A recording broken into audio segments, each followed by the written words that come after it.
Exactly. Okay. Hello, Jason. Hey, Max. Good to see you. Yeah, you too. Yeah, it took a while for us to get here, but all for the better. Yes. And you know, for me, it's always interesting to start. Where kind of your life shifts. For me, had big shift was probably when I started thinking about these topics that you think about. Now as well, and for me that was super early, like 14, 12, 13, somewhere there. I started thinking about this, my mother's creation, and I was like visiting my grandma's place, and there were these signs like you cannot leave the road because there's mines there and stuff like that, right? Like with the big skulls, and like that got me thinking. Started reading the books, and went down all these rabbit holes back then, which was probably too early, for my taste and for my sons. I don't know if it's a good idea if I introduce them to these topics so early, but I kind of went down that route and started reading books and decided for myself, that like the world is quite fucked up, like way too early, right? And then when all these, started drinking at 14 and stuff like that. But that was kind of when it shifted, and then again, it shifted like in my early 30s when I stopped with all the intoxication, basically, right? That was the other shift. And Mhm. with you, and then also pain was my teacher, around my Saturn return 29 was a big bang for me, I would say. And I heard you say somewhere it was about like in your late 20s, it was the same for you, right? Like you had some pain there with your leg and like some nerve pain, I assume. Yeah, I wasn't healthy at all. I mean, I was doing everything I was supposed to be doing, eating my Cheerios in the morning with the pasteurized milk and my Diet Pepsi full of sucralose and my 12-inch sub from Subway. And Mm. I was having huge digestion problems, huge violence and behavioral problems with my girlfriends and my friends, and no one wanted to be around me. I was just an emotional mess. Now, that had a lot to do with my childhood as well, was quite violent. Mm. And I've been doing a lot of research lately on PTSD and what it looks like. Not that I really like that phrase or that label, but what it looks like, how it changes the nervous system. And yeah, I was really sick, and I opened my first business when I was 24, and it was really successful. And, if you have bad programming and you make some money, then other programming comes into play. And I said, oh, I want to be like Al Pacino on Scarface with the big pile of cocaine on his desk. And I want the big cars and the nice ladies. And I was just doing everything that I was programmed to do. And then my legs started to give out. I was only 29. I owned a big health center, and I couldn't even sort of climb to the second floor in my own health center because my leg was so bad. So if someone was coming down or going up, I would pretend I was cleaning the stairs or looking at the carpet if it needed replacing. I was pretending that because I was so embarrassed that I was 29. I owned a health center and I couldn't climb up the stairs. And like it really woke me up. And some people started telling me all these programs that you have, all these beliefs, they're not right. You have wrong beliefs, you get wrong results. And I was really dumbfounded that the educational system, the medical doctors, the TV, the movies, my parents were being pretty well either knowingly or unknowingly lying to me for all those years. And then I really started to put things together. I went to the Czech Institute. Is Paul Chek. He's sort of, I would say, the number one holistic, truthful, health-based guru in the entire world. And he has a whole course. So he's not lecturing you, telling you that you're wrong. You just do the course. You get all this new material. And if you try it out in your life, the pain in your leg goes away. The pain in my hip went away. I was calmer. My bowel movements were better. I was easier to get along with my friends and my girlfriend. I became more financially astute. My sleep patterns were better. So it's trial and error, truth is always there. You just got to throw it through. I mean, we're walking lie detectors. You put lies through the lie detector, you're going to get bad results. You put the truth through, you're going to get great results. Yeah. I think that's why a lot of people, just take the wrong route because they think they can, just keep lying to themselves and kind of focus just on the monetary, and then, later on it will always bite you in the ass. Yeah, it's interesting because like in my prep for this call, I saw that you basically studied like in the Czech Institute as well, which is interesting. Like I had his number one student here. I think he's also called Jason. And yeah, I mean, it's one of my teachers too, right? Like I study his stuff all the time. It's super interesting because like that's what I'm all about. I think holistic approaches are super important because you cannot ignore, one side of things and just focus on the other. It's just all interlinked. It's just all, going back and forth, and one informs the other, and it's just so crucial.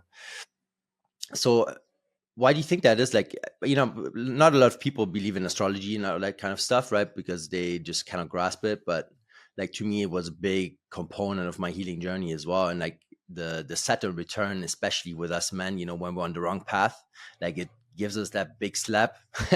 And it's like I've had numerous like conversations around this, and like it's really always around that time. Like, do you know other people that where was the same? Where it's really around that age when we kind of get that wake up call to look the other way, maybe. I remember talking to Kathy O'Brien, who made that documentary Trance. If anybody wants this documentary, they can email me at info@jchristoff.com and I can give them this documentary. But she's an MK Ultra mind control victim survivor, and she was saying that it is a natural process. Somewhere in the late 20s, there's a chemical change in the brain that allows the awakening. And she was very aware of this because she would hear that amongst the MK Ultra abusers to her, they were always around, and they would always talk about sort of when people were 20 in their late 20s, sort of really dangerous for the controllers, because you really had to heap on the abuse because of this natural awakening process that they had a hard time inhibiting. And if the MK Ultra mind control victim would awaken in the late 20s, they would often simply murder them, because you couldn't really, once the person's awakened, you can't put them back into trance again, or you can't put them back under control again. So it's called she said it was called a mind control breakdown, like a programming breakdown, which I think is natural. I believe most of our knowledge in some way comes from the study of the stars. I've looked into this as well, and I believe the script for how this realm works can be derived in anticipation or in cycles, repeatable cycles that you can extract from tracking constellation movements or whatever's up in the sky. I'm not too really sure what it is. Let's say tracking the lights in the sky. And I've looked at even the word apostle, which is apostle. It's a post, and the way we used to track stars or the constellations or the lights in the sky, you do have to put a post in the ground, and you have to come back night after night and watch how the lights in the sky move around the stationary object of the post. It's the only way an observatory operates. Is you have a stationary object, you take a stationary position, and you come back over the full yearly cycle or bigger cycles, and you track how the stars go. And I've even thought about the apostles like Mark, Matthew, Luke, and John. I mean, if you really want to get in, I mean, I'm not going to discuss them, but if you can look at the words Luke, which means Lucas, which means light, Matt, which means ground, Matthew, John, which means a person, and Paul, which is another word for post, like pall bearer on a coffin is a post that you grab. you have the ingredients by which these are the 4 ingredients. You need the ground, you need light, you need a post, and you need someone marking on the floor. That's how it's the only way to, operate a star observatory or, tracking of the lights in the sky. So I really believe that we're up against a very ancient group who have mastered sort of the cycles of this, what we're on. I'm not sure. But there's cycles to life here on the planet, and I think there's longer cycles, and they appear to be sort of ahead of the curve with what's coming and the ebbs and flows of good and evil. And I think they've been using the post and using the light and marking the ground and recording their observations for a lot longer than we could ever comprehend. And we're sort of behind the 8 ball right now. But our advantage is our intelligence, if we're clean, and our ability to pick up other information sort of in the field that isn't really written down for us. We can feel what's going on if our vessel is clean. And I think this is the part and parcel of why the group in charge, whoever they are, they pollute us within an inch of our life, because I think it's not only to make us weak, but it's to dull our senses, sort of our extrasensory perceptions, where we can feel what's going on. And I think they're aware that we are sort of walking Wi-Fi towers for almost everything that's going on this planet. I believe the router of our system is the pineal gland. And I believe when we're polluted, we don't have the ability to connect to source consciousness, which is sort of an ultimate library of what to do when facing down evil like this. So that's probably the most information I've ever given on this very bizarre subject.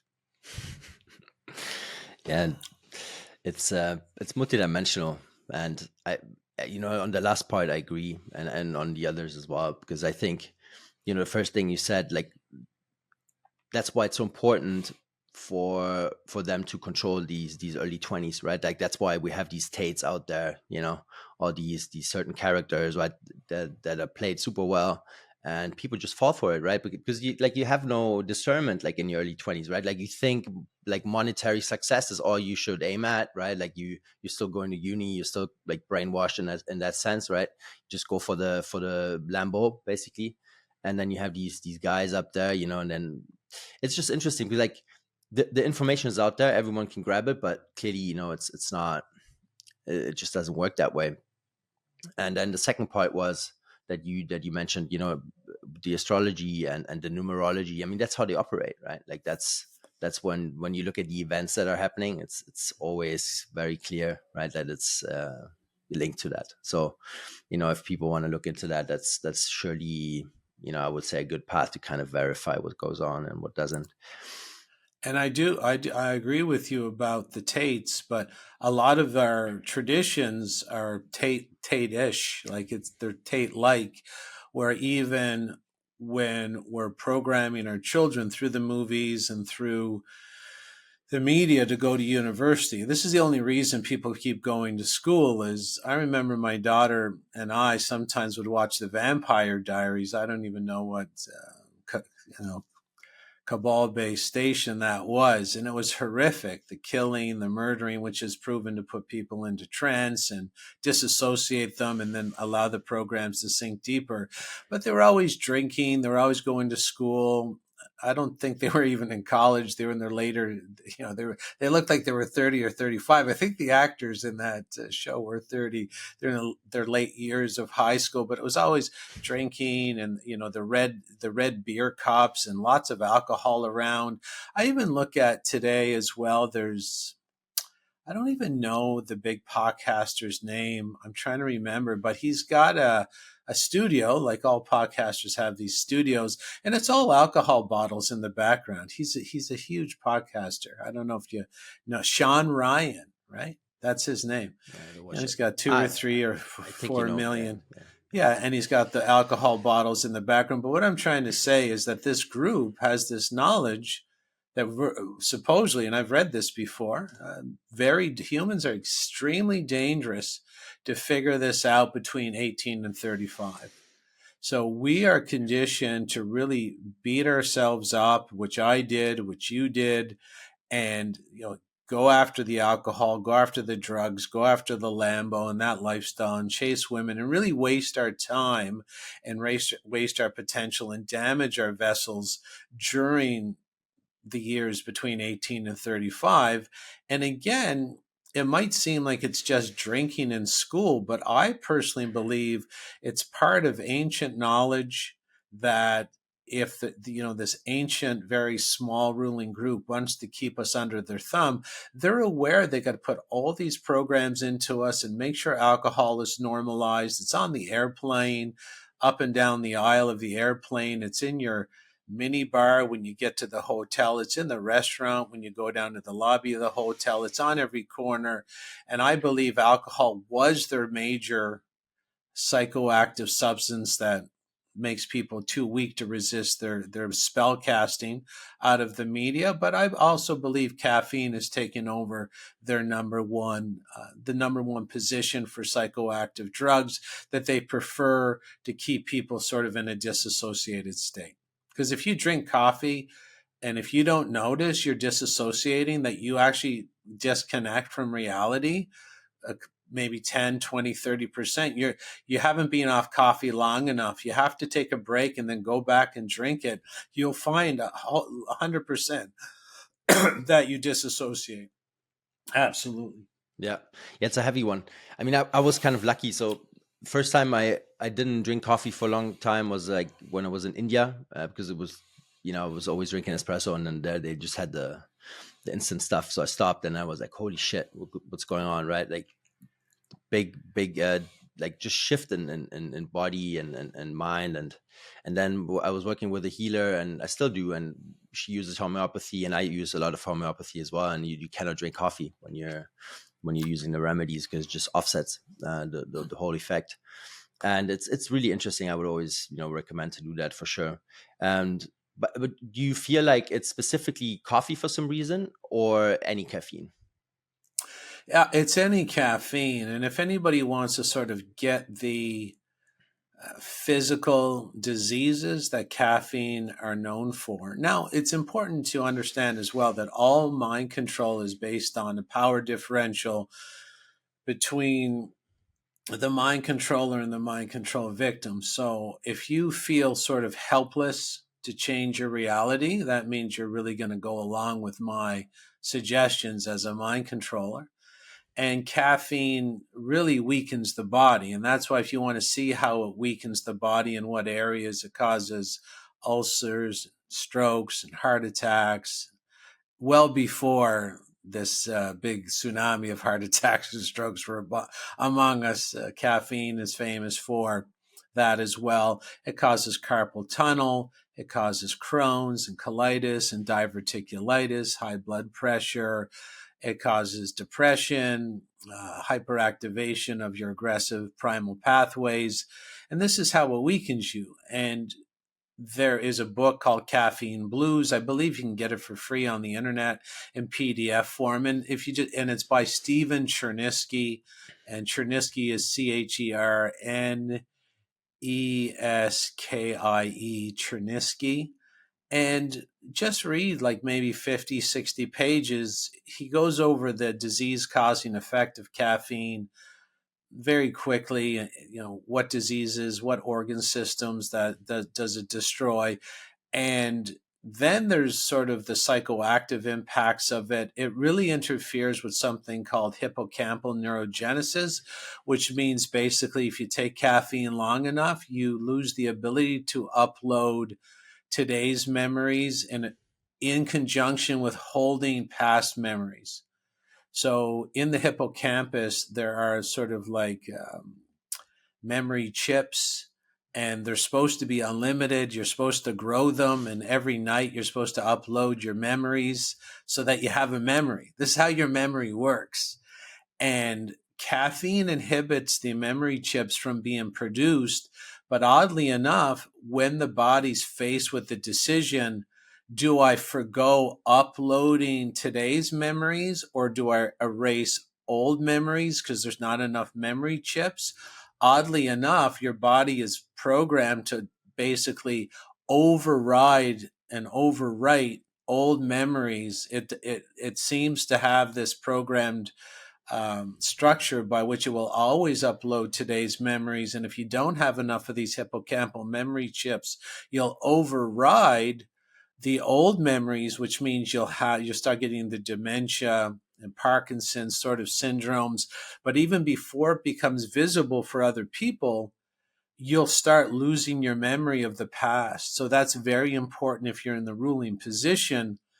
If you're in the ruling position, it's very important for you to make sure you almost have a Men in Black neuralizer effect. I don't know if people remember Will Smith and Tommy Lee Jones, I think his name was, in the Men in Black series.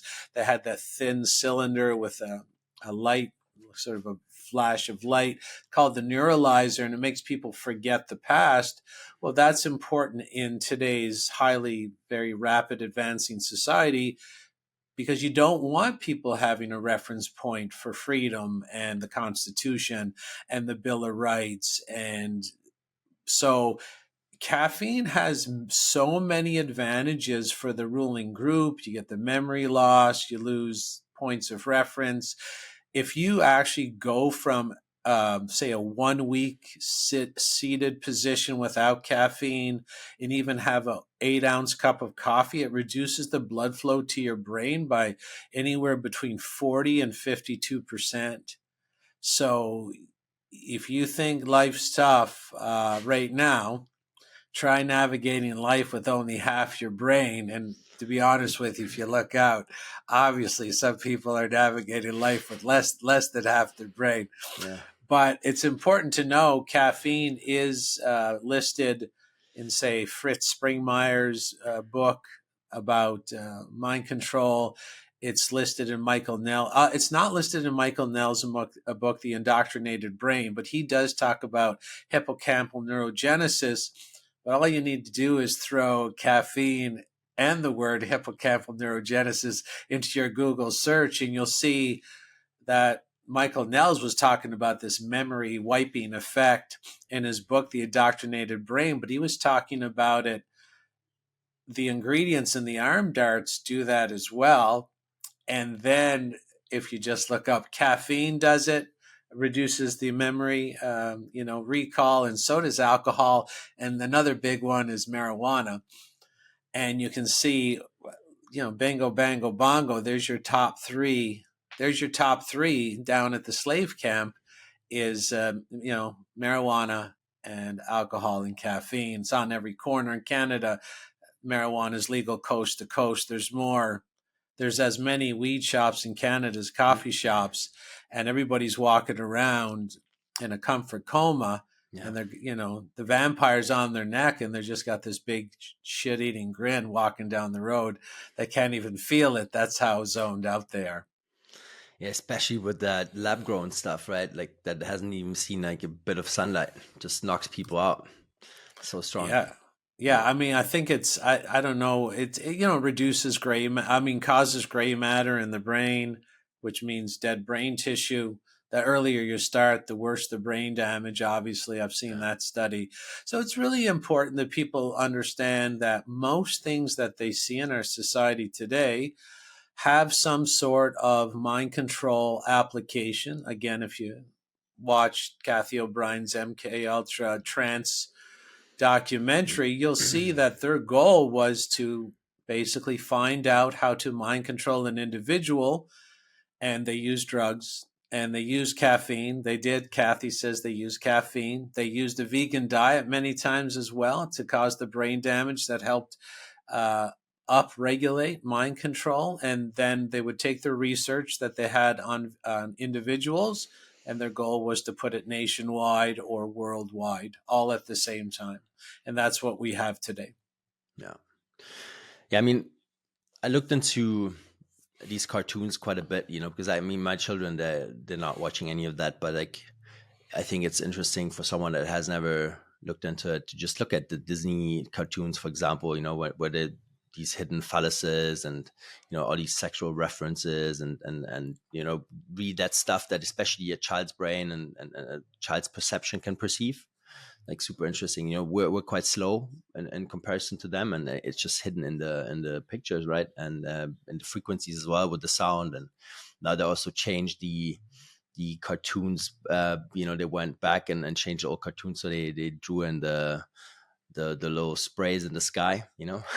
That's also an interesting one. So it starts early, right? Like if you're an unconscious parent and you just think, okay, this is, everybody watches these cartoons, so why shouldn't I let my child watch that? And you're already pushing them in that direction where they have to unlearn quite a bit later on. Yeah, and the Disney movies are also famous now. In the MK Ultra research or the mind control research, losing your parents was especially terrifying, and you would disassociate. Now, when you're disassociating, it just means that the brain is more open to suggestion, which means it's open to take in repetitive content and normalize it. That's it. And if you look at the Disney movies, I mean, you look at Finding Nemo, I believe the mother was killed. You look at Bambi, was it both parents were killed, or Dumbo? I mean, it doesn't really matter what show you watch of Disney. It's usually going to start off. I mean, even Lilo and Stitch, which is a movie I was reviewing for another show about 3 days ago. It's an orphan girl. Lilo is an orphan girl, and she's getting raised by her sister, not even her mother or father. So in the Disney movies, look for single parents, look for the kid's an orphan, look for the kid being alone, like in the Jungle Book. And the MK Ultra side of that is there's nothing that terrifies a child more than the loss of a parent, either of the two, or orphaned altogether, the loss of both parents. So again, it looks like movies are news stations look like they're giving news, or radio stations sound like they're playing music, and even Christmas sounds like a great time to be with family. And it is, but there's other aspects to it that are based on mind control. And mind control is just weakening you. That's it. Just weakening you so that you're less able to resist, so you feel helpless to change your circumstances, so you feel like poor old little weak me. That's all mind control is. Whether I terrorize you through your cartoons that your mom's died, or your dad's died, or you're an orphan. And what's more dangerous about children watching TV, before the age of 12, their brains take in 9 times the amount of information that we do.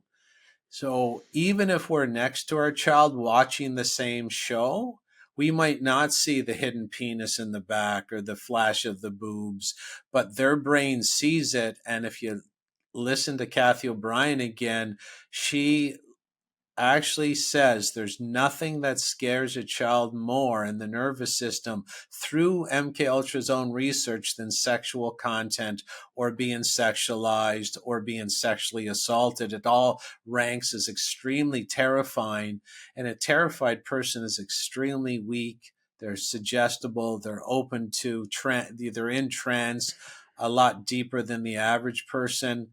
And that's what mind control is about. Trance is a weakened state.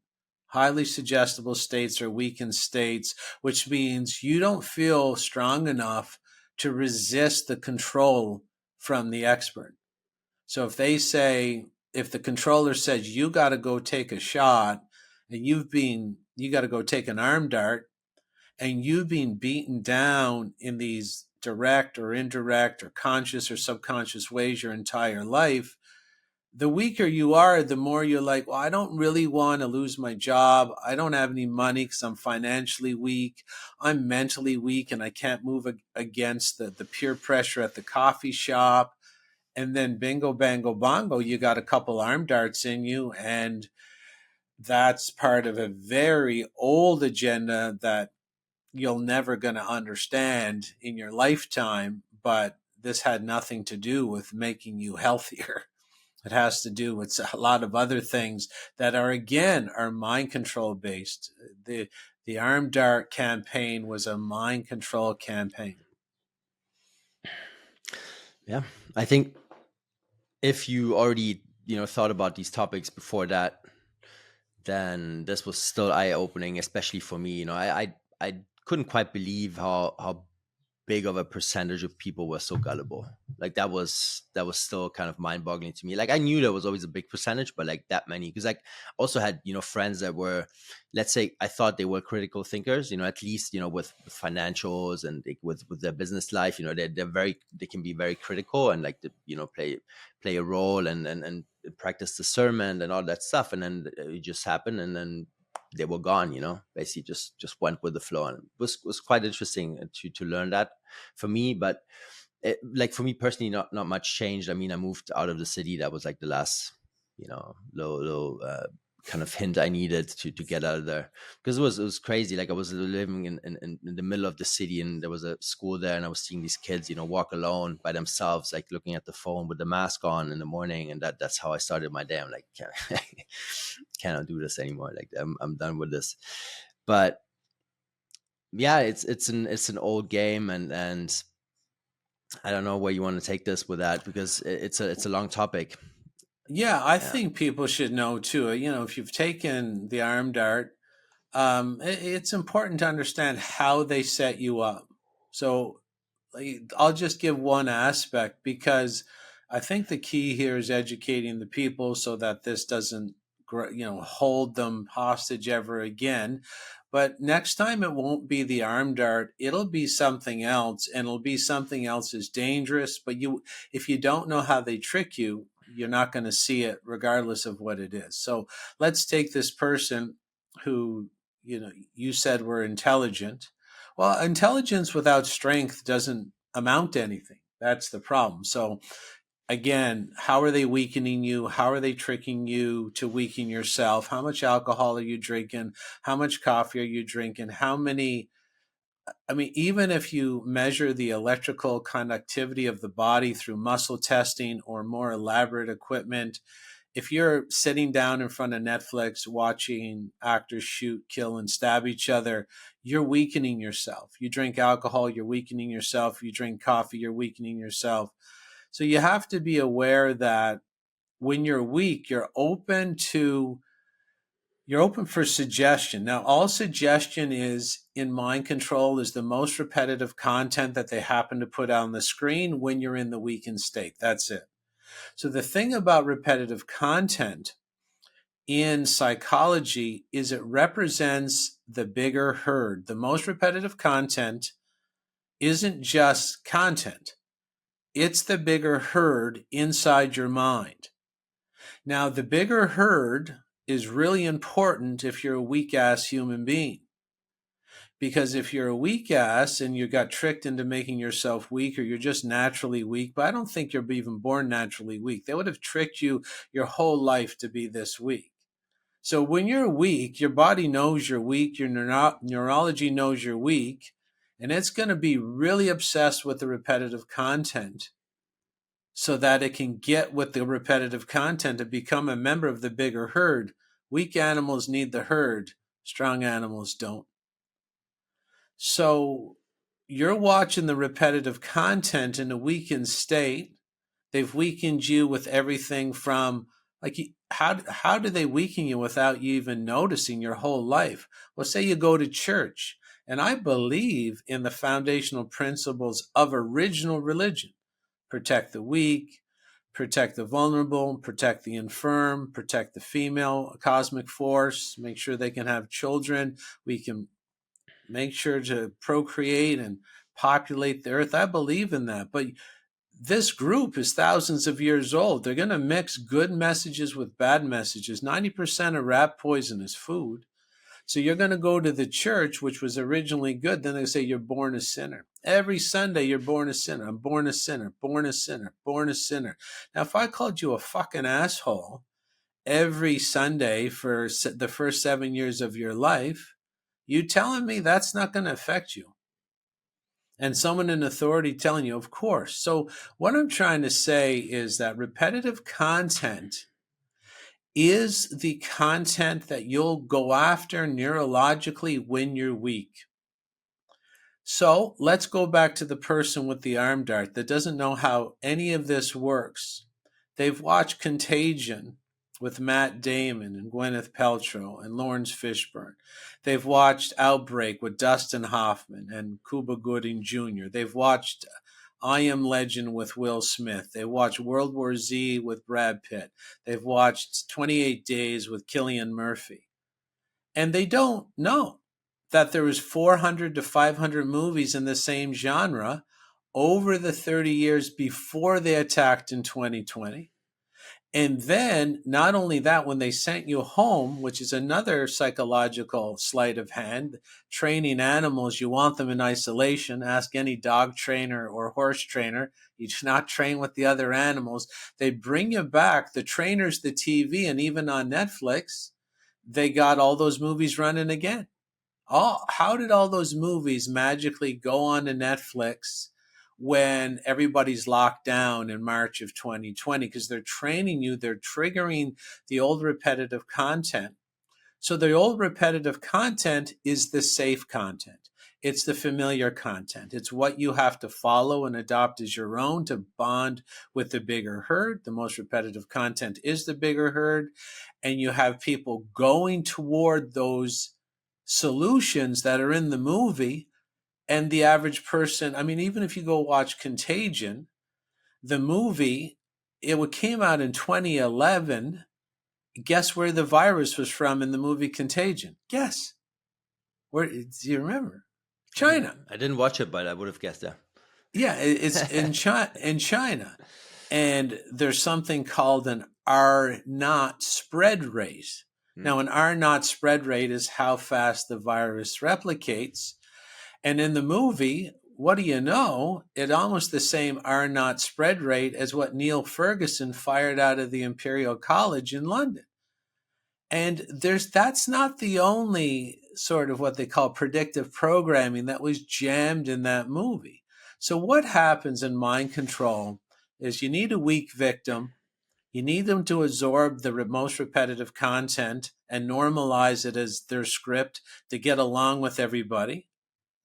And then you make the exercise go live and you pile in. And so the average person in 2020, for some reason, because they have their PhD from Hollywood and TV University, they see what's happening on the news, and it's not the news, it's pure propaganda.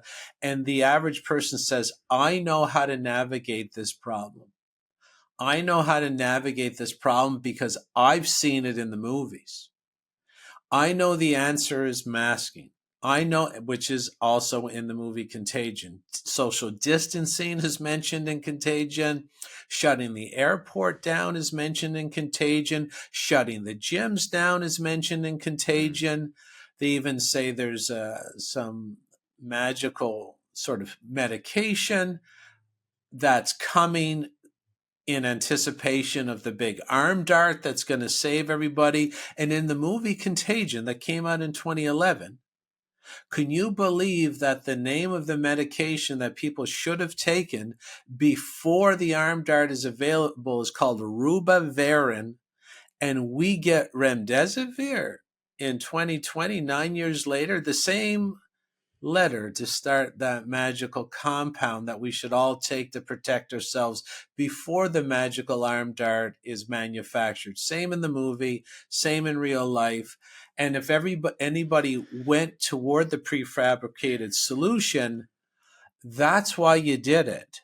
Because these are not movies, they're not TV shows, they're your programming, they're your scripts that you will not follow unless you're really weak. So it's a two-prong approach. Poison the shit out of you and fire in the most repetitive, suggestions you want them to follow in the weakened state, and then trigger it all by a fear tsunami, because fear triggers the programming instantly because of people who are afraid need the bigger group. You're afraid at home, I need the bigger group. I don't feel very safe here alone. What's the bigger group? Well, in your brain, the bigger group's the most repetitive content. So this is how they do it. They're going to do it. They're doing it with other things right now. They're going to do it with other things in the future. They call TV shows programs for a reason. Channeling magic. They're on different channels. I mean, ladies and gentlemen, this is why this group is so old. They use the same terms that they've always used. Yeah. That's why the CBS logo is the big all-seeing eye out of Egyptian iconography. This is how old the group is. This is how old this psychological tech is. Just watch yourself, because just understand you don't have any legal footing to stand on when you take yourself out because they mind control you to jump off the cliff. You cannot sue anybody. You can try. But if you hurt yourself, if you arm darted yourself off the planet or into a wheelchair, understand the legal system which they created. There is no structures in that legal system by which you can recoup any sort of, you can't recoup anything there. You can't claw back and exact any punishment toward the people who orchestrated this hack of your mind. Yeah, I mean, who's gonna be held accountable anyways? I mean, they signed all the right papers, nobody in the chain. It's like, it's just obvious.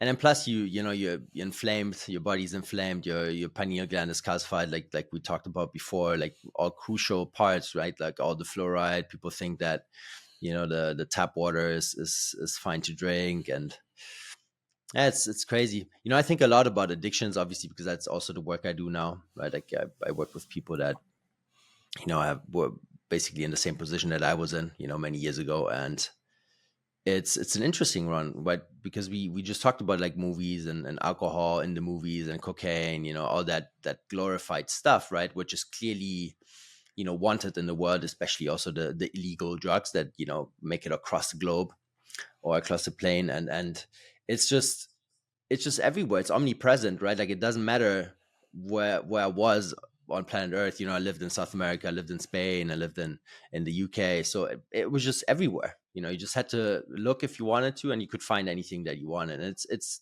there for a reason, right? And it does what it does, right? Like it keeps you off center and it keeps you weak, as you said, right? I think that's a perfect analogy here. It's keeping you weak, and so you're not clear on your path, right?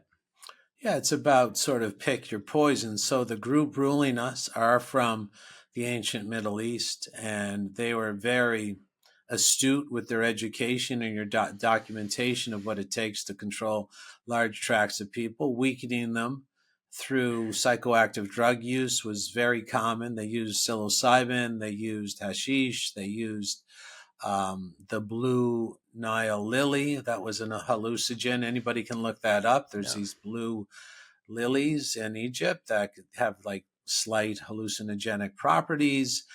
And anything that sort of weaken you, mercury is sort of one of their famous weakening compounds. And these drugs, of course, are everywhere. And this group has used those drugs to take over entire societies and weaken them and infiltrate them from the outside. And it's this one main group. I mean, the United Kingdom has conquered half the known world. And the reason the United Kingdom is connected to Egypt, now, if you go to Egypt and you look at any of the statues, you'll notice they have kilts on. And if you went to the government school, the last thing out of your mind will be, hey, you know what? That's weird. Because the kilts that were worn by the Egyptians, the same kilts worn by the Scots and the Brits. Like King Charles wears a kilt on a regular basis to certain ceremonies. So basically, this old group was kicked out of the ancient Middle East because of they're just weird, what we would call psychopathic and broken individuals. And they were kicked out of every successive country, laying waste and disaster all the way up. Greece, Italy, Germany, and then over to the UK, where the natural Atlantic Ocean, there's nowhere to run. So this group, this is why the UK royals, one small island in the middle of nowhere, took over half the known world. And how did they do that? Well, there's certain ways to do that. And these skills of mind controlling and weakening the population this is what the Commonwealth was based on. And let's take China. And this group is, deceivers and liars, because nothing confuses the human mind more than being deceived and lied to. But let's just take China. The average person today thinks China's communist, it's different, it's run by different people. Well, China was taken over by the UK royals in the late 1700s with what? Opium. Because they know if you're going to take a nation over or a person over, you got to use drugs. I mean, their playbook is not thick, but it's deadly accurate. And this group, so they would just drive their boats up to the Chinese wharfs or around the bay and throw bales of opium onto the and pipes. And they didn't even have to give instructions. Someone's going to start smoking that, and and it just makes them so weak. And then there's the infiltration. So this is the average person today doesn't understand why there's cocaine on their street. They don't understand why the US government went over and took over the poppy fields in Afghanistan. It wasn't because of 9/11 had any connection to Osama bin Laden. It was just a reason that would calm the public down when they're out there harvesting the opium. And then you have the OxyContin infiltration of America. You have the fentanyl. And then you get these stories that confuses the average person. Canada upgrading border security to, because the United States doesn't want any more Chinese fentanyl coming over the border. China is run by the UK royals to this day. Who do you think's running the former Commonwealth nation of the United States? Who do you think runs Canada? Who founded these countries? And all they're doing, again, the border securities are going to lock everybody in. That's what they're doing. And they're not going to say that, but they're going to say, we need this, the fentanyl. And who's running the fentanyl? Well, who's always run the drugs? It's the ruling group. It's the ruling group that did the OxyContin. It does the cocaine. If you go to Amazon Prime right now, look up the documentary, The Last Narco. You just watch that and tell me exactly what I just said isn't completely true, where there's an investigation of a man kidnapped outside the U.S. Embassy, one of their top, drug enforcement agents, one of the most successful. He's kidnapped, he's murdered, and there's this one other narco that won't let the case go for 20 years, and they finally find out they're all in on it. The Mexican government, the U.S. government, they both kidnapped him because they were both profiting from running the cocaine and the marijuana into the United States. And people want to take these sides, U.S., Canada, China, and Russia. And if you understand this game, go look up Tsar Romanov. What happened to Tsar Romanov? Who murdered Tsar Romanov in the early 1900s? And then what happened to Russia? Right? And who was it? Well, who do you think it was? It's this one, as David Icke says, black widow spider at the middle, and wants to keep all these chess pieces on the board so they can say, this country's attacking Ukraine. We need to send all the money over there. Well, how convenient, since all the money's getting funneled over there. And if you do the research, both countries are run by the same group. And all they're getting is tons and tons and tons of money, they're stealing from you. They're pirates. That's all they do. And I know this might sound fantastical for the average person, but even the Russian thing, you can look into what a man called Eustace Mullins. Look up Eustace Mullins, Eustace Mullins, Mullins, and you can understand that these countries are basically like Pizza Hut and Domino's that are owned by one corporation. They're not competing against each other. They're not there to help you. They're there to help themselves. And they use these different corporations as a disguise to trick you to believe these false narratives. And it's all part of a much larger mind control operation. Yeah. That's a handful. But yeah, it's it's the way it is. Like the more you look into this, if you just start small, just look for a false flag, try to understand what that means, and you will get to a lot of these places where you start to understand these events and how how they're forced and how they're controlled. And it's interesting. Before we talked about religion, and because I was an altar boy in my early days, and there was always something off, right? Like I would never quite understand why people would come back there and then chant the same stuff and be just as miserable as they were the week before, right? And at some point I understood it. I'm like, okay, this just doesn't work. There's something going on, and it was just a natural gut feeling, and so I went out of it. But like, because they clearly let go of these church type of scenarios, right? Do you think AI is kind of taken over as that religion now? Do you think that's kind of the segue for them, why they let that that church narrative go so easily? Well, I think this group always needs a middleman. Mm. They never want, because the smaller the controlling group, like you can put a bullseye on them pretty easy. So they always need some kind of intermediary to rule the people by. So AI is the new intermediary. Yeah. And right now, it's like any other psyop. It's producing gold. The what's coming from the AI will be mostly truthful, mostly enlightening, not really uplifting, but there'll be a lot of knowledge there. That's the carrot side of the operation. The stick side comes later, and it's not going to be a stick. It's going to be a club. Sure, you can ask AI now anything you want. You're going to get this wide array of answers. There's a lot of videos circulating on social media of people asking AI questions about the shape of the earth and the destruction of humanity. And you know what? AI's given the real answers. And it's shocking people, which brings people to love the intermediary. But eventually they'll forget how to think, forget how to type, and that's a form of weakness. And the real reason about weakness is that morality takes a lot of strength.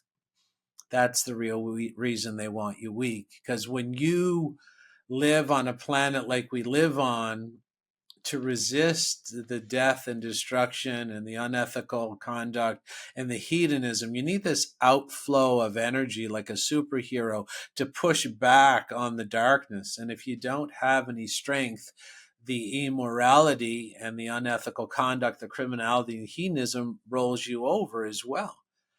And eventually AI will stop giving you the truthful answers, and AI will just tell you what the state wants to tell you. And it's not the state, it's the same ruling group. So they used to have priests as the intermediary. They used to have government. So they went from the church, they sort of destroyed the intermediary of the church. Then they brought in government. Now they're going to bring in AI. Mm. And then it's just going to be AI telling you what to do. And it's just like the movie The Wizard of Oz. There's just some big fat white guy behind a green curtain turning levers and pulling handles, making you think that he's the great AI. And they'll keep the AI for themselves to answer complex questions and get to the truth of the matter of most things. But the average person, when they ask AI in the next 15 years, they're just going to get a pre-formatted bullshit answer that leads them into perpetual forms of weakness so that they never rebel against the ruling group. Yeah. Yeah, plus people stop to critically think, like even less, or whatever is left out there, because you don't even think anymore, right? Like I see a lot of people, they don't even like entertain a thought, it's to go straight in there, right? I mean, it's also pretty simple to just look into DARPA, like if you see, what kind of projects went out of that, and all these big tech companies and stuff, and also super smart to always put like that one character up there, that kind of apparently founded it and stuff. Super funny. But um yeah. I think it's important people understand that whatever DARPA is, it's sort of a combination of science and black magic, which is what it really is. But basically, these are the dreams of the average of this cult. So DARPA is the dream child of a very small group who is anti-family, anti-love, anti-connection, anti-human, anti-happiness. And this small group might fill up a small office tower if you go worldwide. And this is what they invented government. This is how old this group is, because they need you believing in government so that they can take your energy. Money's not money. Money's your energy that they need to bring their dreams to life. And so they've invented the governments to take your work energy you would put out on the farm. This is what money really is. It's your, say, behind an ox 500 years ago with a plow, and two of these cult members are on the side of the field saying, let's do what we usually do and steal his plow, steal his ox, steal the farm, and steal the food. And one of the higher ranking members says, no, no, no, let's steal the energy of the farmer. And, the sort of junior man says, what do you mean steal the energy? The energy the farmer uses to walk and breathe and live. And the junior, secret society members, well, how are we going to steal the actual battery energy of this guy that he uses to walk? Well, we're going to invent money. And we're going to plow his energy into money, which is like a battery. And then we're going to power our system and make our dreams into reality. And we're going to do it so well that we'll leave nothing for that farmer. He'll drop dead in his own field because he has none of his energy left. What do you think's going on today? Where there's not enough energy in the money to make people buy food, because all the energy is being funneled to this ancient, old, and evil black magic group who are literally energy magicians. It's important people understand how old this group is. And their tricks of the trade is currency. I mean, have you noticed currency is a electrical word? Power is an electrical word. Who's in charge is an electrical word. These are electrical phrases because we're getting siphoned of our electricity, and it's getting siphoned over to something like, and here's the odd part too. I'll tell you right now, Max. Do you remember the name of the guy in Star Wars? It's the Dark Emperor, and he literally takes so much power in the last Star Wars that I saw, as he says, the revenge of the Sith, and he sort of sucked the physical energy out of both Jedis, and he pushes his fingers up until the like there's a huge battle above the planet where he's on, and he says the revenge of the Sith, and this massive form of like electrical currents fly out of his own fingers, and he's taking down star cruisers and fighter ships that are thousands of miles above the planet. Do you remember the name of the emperor? Palantine. Mm. What is Peter Thiel's name of his company? Yeah. Palantir. Yeah. Like there's some weird old stuff going on here with this group, with how they're harvesting us, and no one's going to figure this out if they just analyze what's going on today. You could have the top doctor in the world sitting down, getting interviewed on the Great Britain News, and if they just focus on the arm dart or the heart attacks or the strokes, they're not going to understand anything about what's happening in real time. Yeah. Yeah, because it goes so deep and it's all these different topics and layers, and takes a lot of time. And do you think, let's stick to energy and money for a bit, because clearly people, if they want to look up what the Fed is, private, basically can print whatever they want, and you're still kind of changing and interchanging your time for it. Like you also speak in your work about the financial saboteur, right? Yeah. What's the connection there?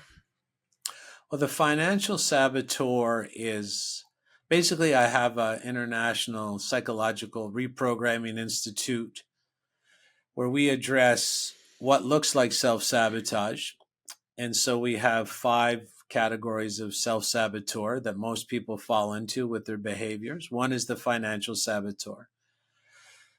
But how this weakened person comes about is exactly like I just described already with all mind control. So weaken them. So the first ingredient is you weaken them, and then you pump in the repetitive content. They will adopt that repetitive content as their own in order to psychologically bond with the bigger group. The financial saboteur is someone who 98% of the world population are financial saboteurs, not because they're afraid of money, not because they hate money, not because they're not intelligent, but because it's being programmed into them in the way I just described. So if you go to the movies and watch any movie, you might not know the pattern. Now, the part of your neurology that picks up these patterns, it doesn't know when one movie ends and another one begins. It doesn't know the difference between real time, screen time, and imagined thought.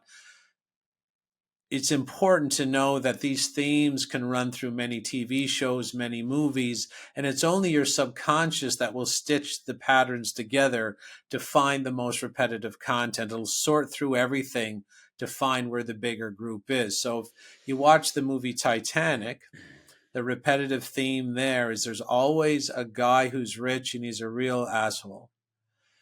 And the poor guy is always the hero. And there's other subtleties where, like Jack Dawson, that was Leonardo DiCaprio in the Titanic, he didn't even need to buy his ticket because money's that dirty. You don't even want the hero putting his hand on the dirty money, period. You want him to win the ticket in a game of chance, so that also God is involved. Once you bring in fate or luck, you're also bringing in religious doctrine. Like he's won the ticket. So then he gets on the ship, and then Rose, which is a programming for the women, is that they got to find true love always in the poor guy. The loser that has no job. This is why women are always going after what they call the bad guy. It's because this is another theme in the movies, is to go, and because the rich guys are assholes. So you only have left is the poor guys that are the good guys. And then other parts of the movie, you're in the first class lounge. Rose, the lady in Titanic, she's hating her time in the first class lounge because rich people are assholes. everybody's stuffy, and she's dreaming of the hot Jack. Poor guy, poor guys are more noble. Poor guys are more spiritual. Poor guys walk the higher moral ground. So she sneaks down, and it's not even in the second class cabin. Another subtle cue, not even in the second class, right down in the bowels of the ship. It's the third class. And then you have that comparison. The stuffy first class cabin where it's just surrounded by jackasses. And then she kicks open the door in the third class lounge.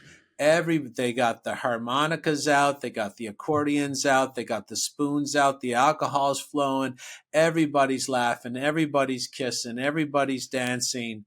That alone can make someone come up to a situation where they're going to come into some money, and then the subconscious will take that movie and then put it into something like The Equalizer. The Equalizer with Denzel Washington. He works the first version of that movie. He works at a hardware store, right? He pushed away all the wealth. You can see that his old boss, because Denzel Washington goes in the movie to visit his old boss who lives in a mansion. There's a helicopter landing on the lawn. That's the life he could have had. But he gave it all away because he's more noble, more moral, and now he's a savior. He's going to save the women, save the lady that gets her ring stolen at the cash. He kicks ass, takes no prisoners, and he's protecting the downtrodden, protects the prostitutes. And he's so poor, he only has one pair of shoes, and he cleans them at night with a toothbrush. And he's helping the security guard at the hardware store, the sort of an overweight coworker, become security guard. He's got that victory. And then who else is in The Equalizer? We have a Russian mobster, and there's some other undertones. Russia is always the enemy. Russia is always the bad guy. Or we could go back to Red Dawn, where it was North Korea. They're always going to tell you who the people to hate, who the people to love, and it's subtle overtones in the movie. And the guy is a Russian mobster called Slavy. And is he a nice guy? Does he treat his employees well? Does he treat people well? Of course not. He's a complete asshole, because rich people are assholes. All of the people that work for him are assholes. And then the crooked cop is also intertwined with this movie. That's another program to sort of take the morality out of the police force. How many crooked cop movies has your subconscious mind downloaded over the years, so that crooked cop behavior is just inside that jukebox of behavior options inside police officers to this day, because it's normalized. We as humans copy, mimic, and emulate the most repetitive content of our environment, whether it's shitty or absolutely amazing. It doesn't matter. Whatever is the most repetitive, we're prone to copy. The weaker we are, the more we copy it.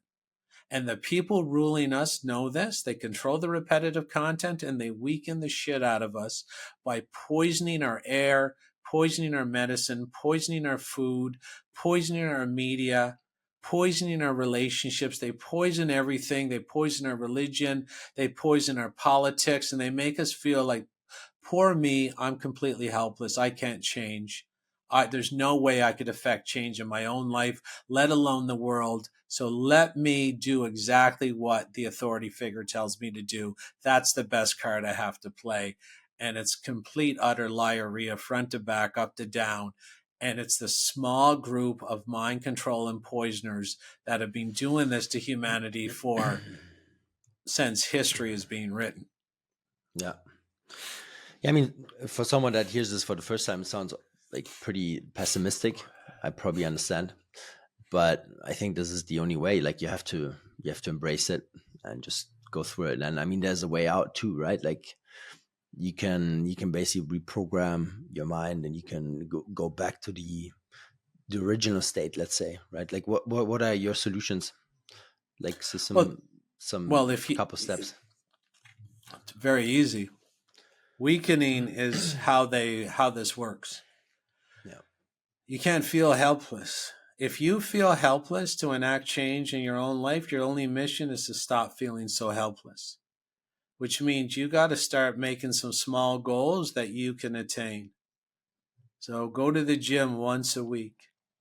And when you get that done, it's a small goal, but this is how strengthening you works. It works in the opposite of weakening you. And you'll feel the energetic power come back to you. You're like, hey, I went this week. I went a week after. I've gone for 6 weeks. You tell me how you feel when that's done. You don't feel the same. Where'd that energy come from? Where'd that confidence come from? Self-esteem. Esteem. E means energy. Self-esteem. Steam's a form of energy. Esteem inside your body. A steam, an electrical steam to drive you forward. Where's that coming from? You might not know energy magic principles. It came from them. They were always holding it. They're not holding it. You can siphon it back to yourself at any time. So basically, you set these small goals and you understand it's a two-pronged system. So there's 2 prongs that you have to address.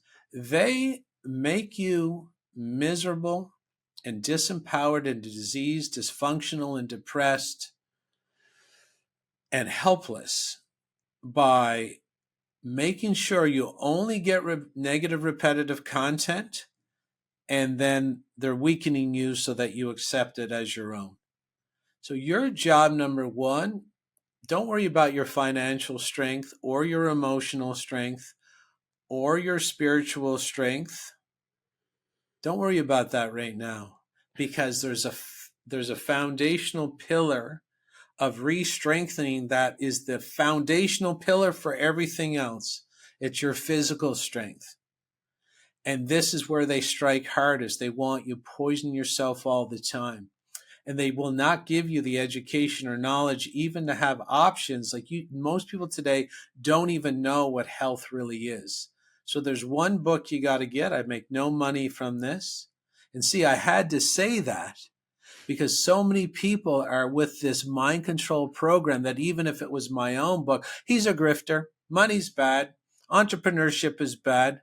How do you think you get the guy who's masturbating in his basement of his mom's house, who doesn't have a job, that calls me a grifter for being a successful business person, never asked for anything from the government? Whoever's out there, I don't take any of your tax money. I'm letting you know right now.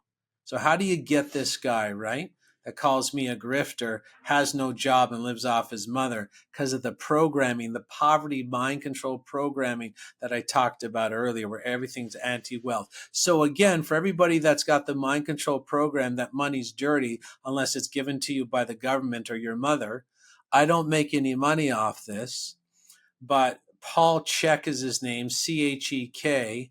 How to Eat, Move, and Be Healthy is the book. It's only $40 in the second edition. And it's the only book you'll ever need in your life about how to live a completely healthy lifestyle. Now, saying that, you won't do it because the repetitive content in your brain is so prolific that's the small group. Healthy group's the small group. Financially abundant's a small group. I'm so weak, I can't take being in the small group. I need everybody. I need all the out of shape negative Nellies and the presidents of the itty bitty shitty committee down at the coffee shop. That's the bigger group. That's where I feel safe. So you're still not going to go there unless you control the repetitive content of your environment. So you have to literally keep watching all your mind control liarrhea out of Netflix. Keep watching it if you wish.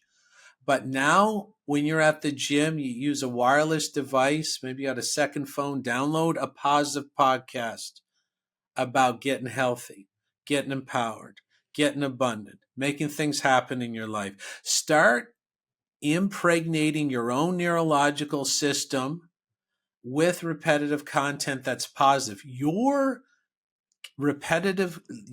counting system that counts for the content doesn't know that you're feeding it whatever. It just counts. And it's like an 800-pound gorilla. Once it determines that the bigger group is switched from the poverty mindset to the abundant group, the gorilla makes a decision and says, I'm here for your safety. I drag you, whether you want to go or not, I drag you as my job to the most repetitive content, which is the bigger herd. Whether you want to come or not, I'm 800 pounds and super strong, you're coming. That's how this system works. They know it works like this. That's why they control your repetitive content. That's why they want to censor everything so you only get negative content.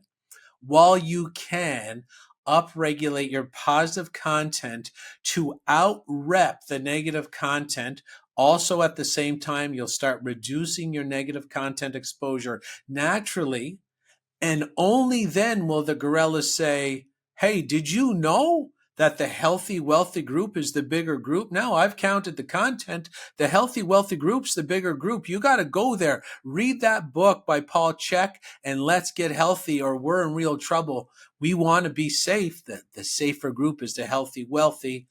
That's how you hack your own mind control system. You mind control and brainwash yourself in the upwards to be in a human success, as opposed to letting them control your environment to make you an absolute human mess. That's your only option. Period. End of story.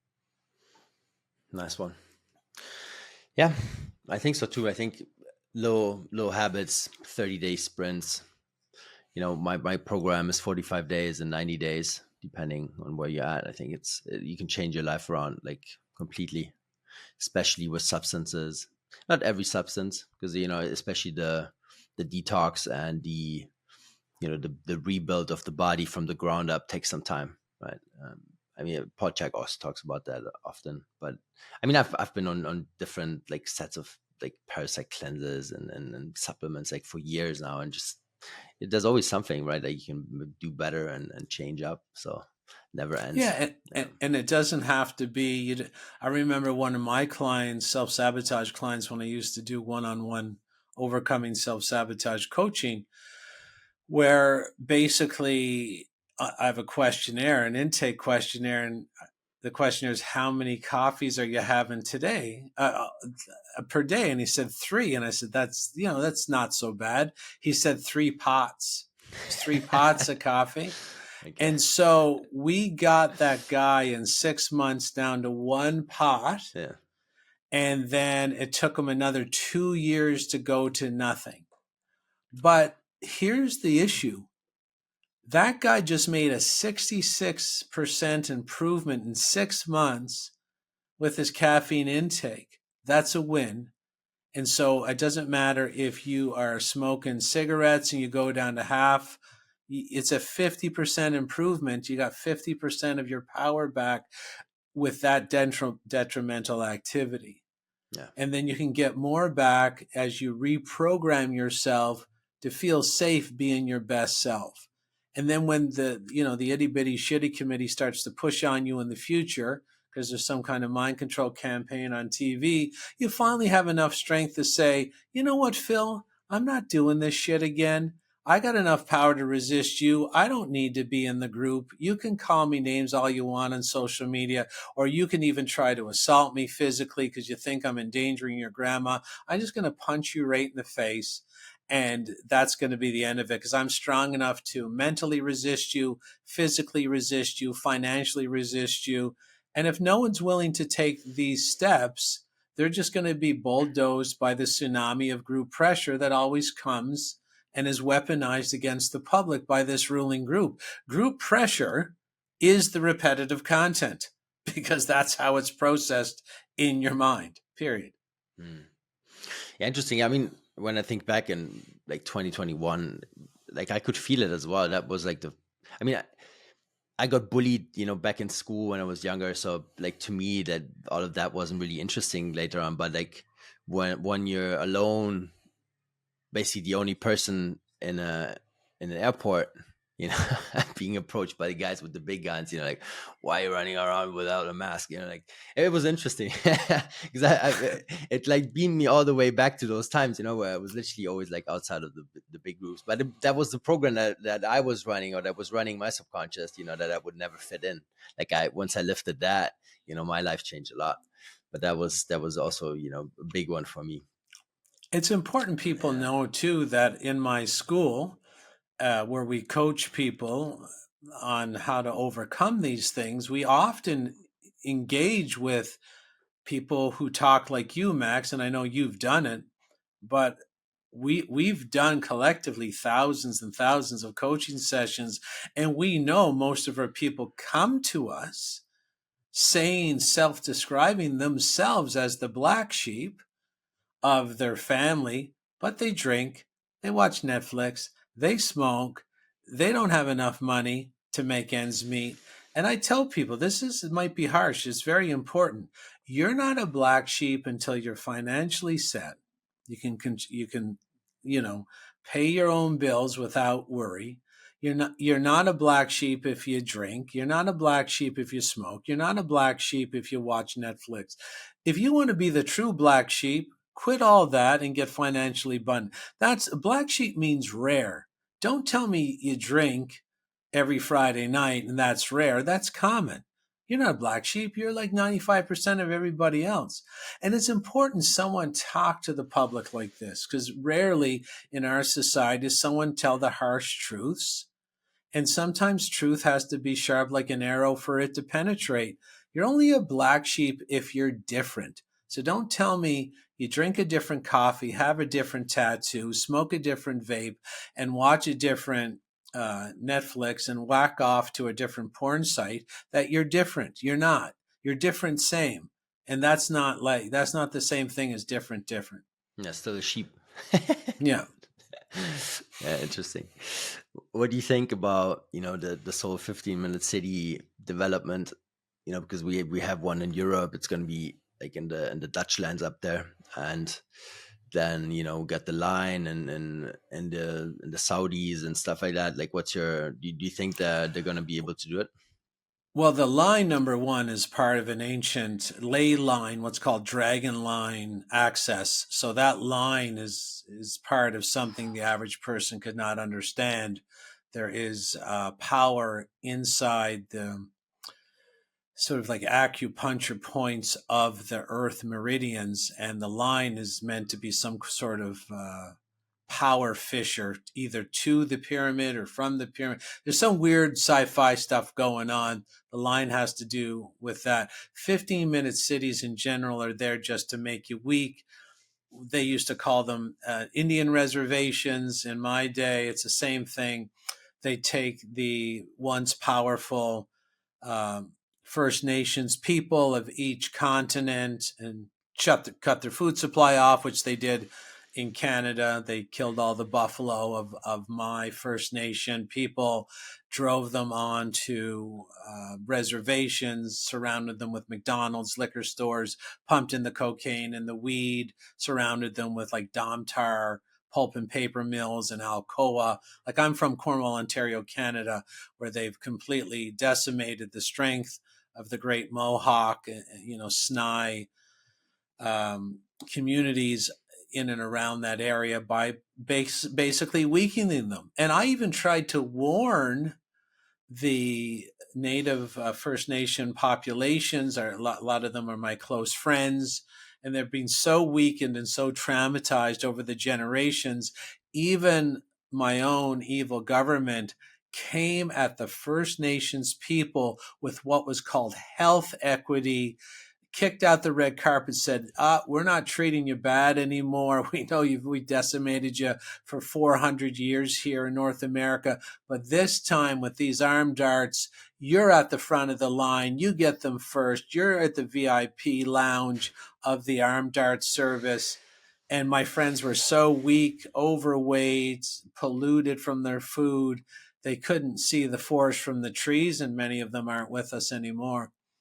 So again, strength is the answer. And if you're not strong enough, like if you can't see evil, walking towards you, like, what can I say? Like, if there's a werewolf walking towards you and you think it's a pet kitten, I can't help you. No, that's why a lot of like the couple friends that I have left, like sometimes they say, Max, you're such a pessimist. I'm like, no, actually I'm not. I'm just kind of I'm focusing on the next generation, right? Like I hope with this that like the next generation actually listens to that stuff and they're not just watching the Tates and stuff. But I think that there's a lot of potential there, and then clearly it's not easy. I mean, homeschooling children or not putting them into kindergarten is fucking hard, right? Like it's like it makes your life harder in a sense, but it's like so much more fulfilling, of course. But I think it's the only way. Like we have to really watch out, like how we kind of allow our children to grow up. And I think there's not many ways that institutions work.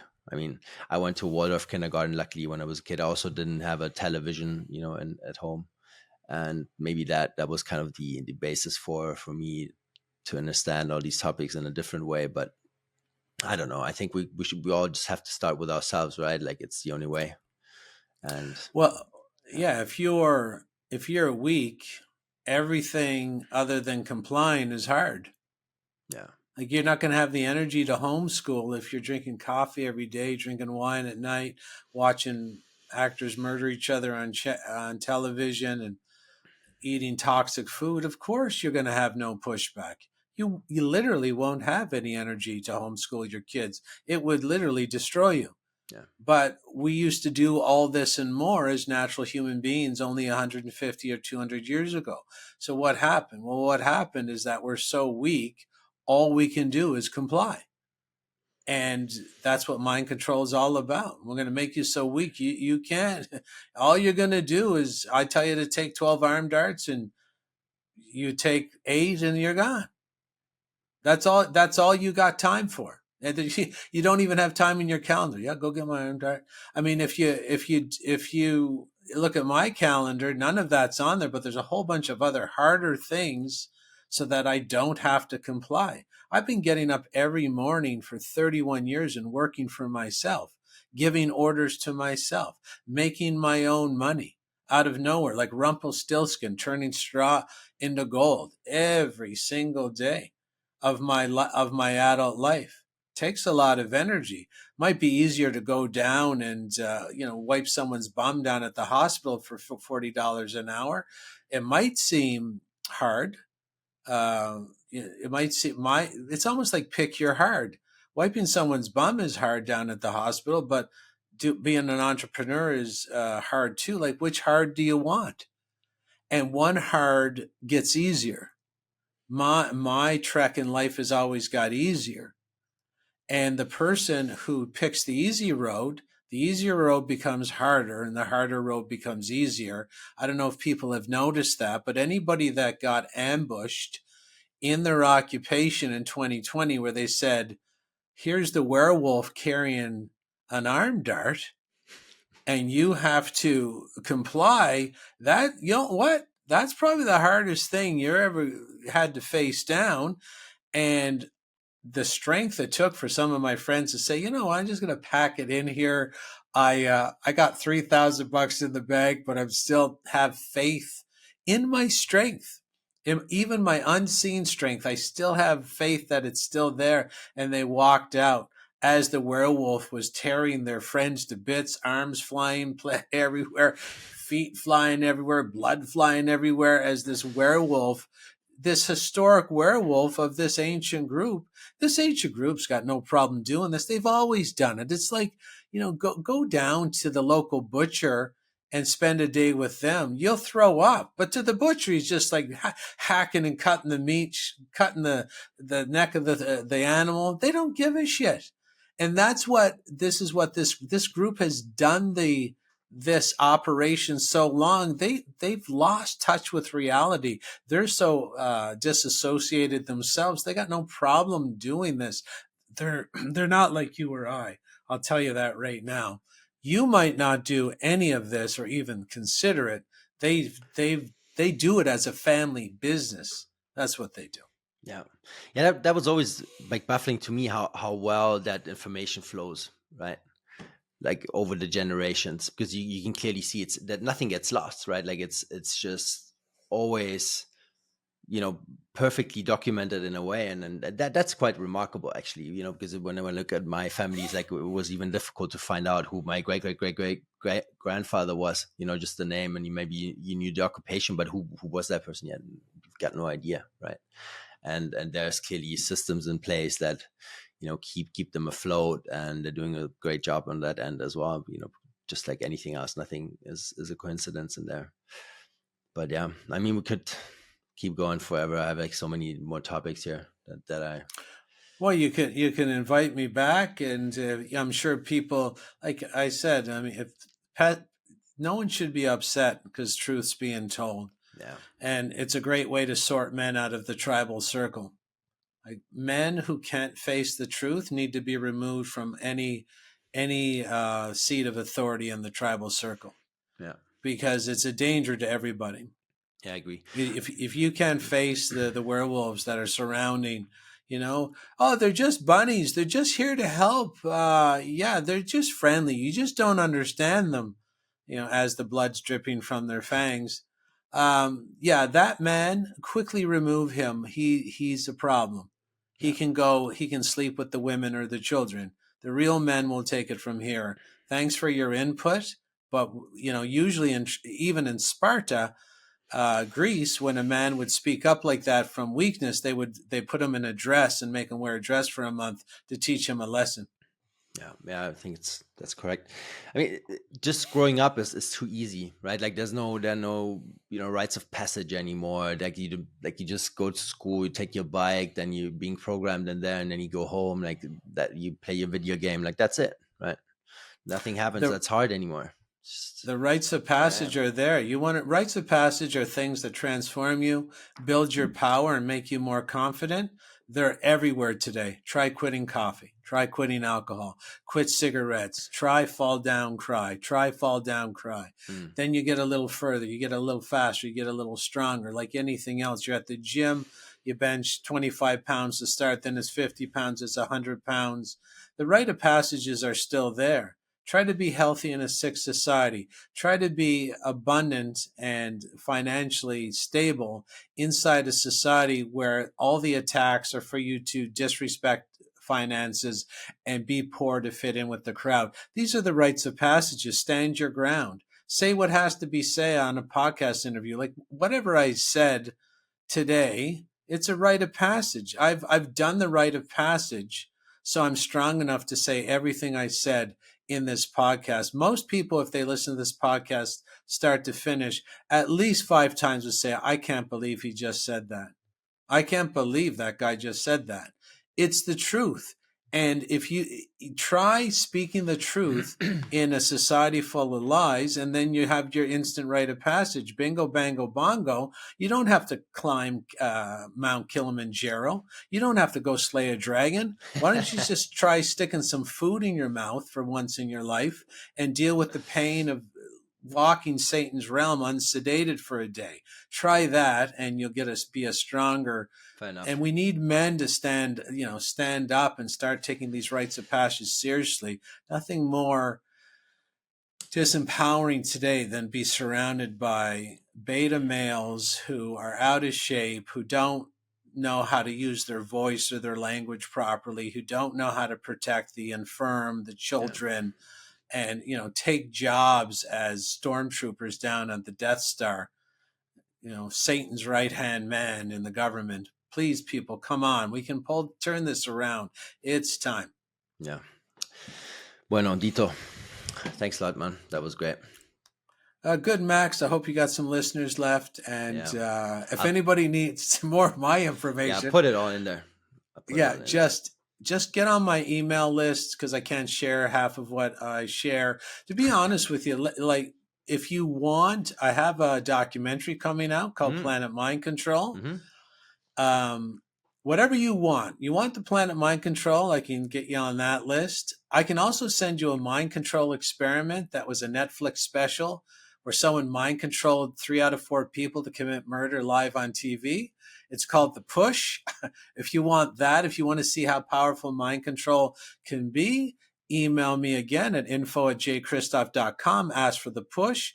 Or if you want my presentation on the 10 mind control tactics media and government used against the population during COVID, ask for that too. Email me at info@jchristoff.com. I'll give you all 3 or any one you want, and start your journey, start educating, because I can't be on your shoulder every minute of the day. Find out how they screw you over and make sure you're ready, because they're doing it every day and a big one's coming. Yeah, indeed. Amazing.